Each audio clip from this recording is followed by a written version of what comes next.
Position magasin. La matinale de Radio Classique avec David Abiker. À 8h12, on retrouve Guillaume Tabar pour l'éditorial avec Le Figaro. Guillaume Tabar qui n'a plus de vie. C'est un homme qui travaille le jour, la nuit et qui essaye de s'adapter aux convulsions de la politique française. Guillaume, bonjour. Bonjour David. La composition du gouvernement a finalement été annoncée hier soir à 22h. Sébastien Lecornu a-t-il enfin réussi la rupture qu'il avait promise ? Écoutez, il a au moins rompu avec l'une de ses propres promesses, celle de faire un gouvernement resserré. 34 ministres. On ne fait pas baisser la moyenne. 34 ministres pour une équipe qui ne part pas avec une grande espérance de vie. Drôle de symbole de sobriété et d'exemplarité. Autre symbole qui en dit long, 2 dimanches de suite, un gouvernement dévoilé à 22h et un Premier ministre lui aussi renommé à 22h, comme si tout cela se faisait à la sauvette en catimini. Alors après, oui, un rupture au sens où il y a beaucoup de sorties et beaucoup d'entrées, sans d'ailleurs de critères très clairs. Il ne fallait pas de gens qui pensent à la présidentielle, mais si Retailleau sort, Darmanin reste.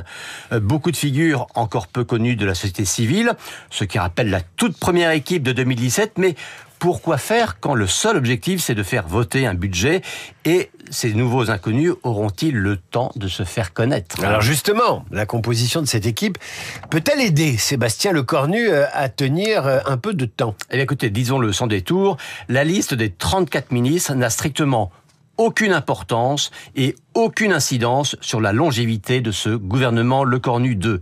Seul comptera une phrase que prononcera mardi le Premier ministre dans son discours de politique générale, celle par laquelle il dira ou non qu'il suspend la réforme des retraites. C'est ça l'unique enjeu et l'unique suspense. S'il s'en tient au décalage d'un an, avancé vendredi par Emmanuel Macron, ce sera la censure immédiate par les socialistes. Olivier Faure l'a répété hier. Si Lecornu va jusqu'à annoncer la suspension, eh bien, le PS l'épargnera. Enfin, l'épargnera dans un premier temps jusqu'au budget. C'est donc ça qu'il faudra voir. Rendez-vous compte que le droit de vie ou de mort sur ce gouvernement appartient à un groupe qui ne représente que 10% de l'Assemblée nationale, lequel a décidé qu'il fallait arracher ce trophée des retraites.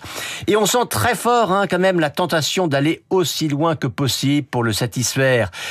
C'est notamment peut-être le signe donné par la nomination de Jean-Paul Farandou au travail. Faut pas oublier que c'est lui qui, à la SNCF, avait annuler les effets pour les cheminots de la réforme Borne. Alors, vous noterez que plus personne maintenant ne parle de la dette ou de redresser les finances publiques. Voyez-vous, avec ou sans censure, la même spirale dangereuse va donc se poursuivre. Alors, dehors ou dedans, comment comprendre la composition des Républicains face à ce... pas la composition, la position des Républicains face à ce gouvernement ? Écoutez, il n'y a rien à comprendre. Ou plutôt si. En une semaine, LR a perdu le crédit qu'il avait reconstruit en un an.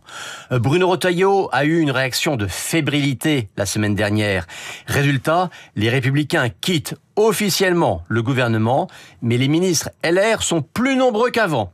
Ce qui signifie, 1, que l'autorité de Retailleau comme président du parti est sérieusement ébranlée, et 2, que même sans garantie de durée, et même au prix d'un risque de reniement sur les retraites, les dernières lentilles du plat gouvernemental trouvent toujours preneur.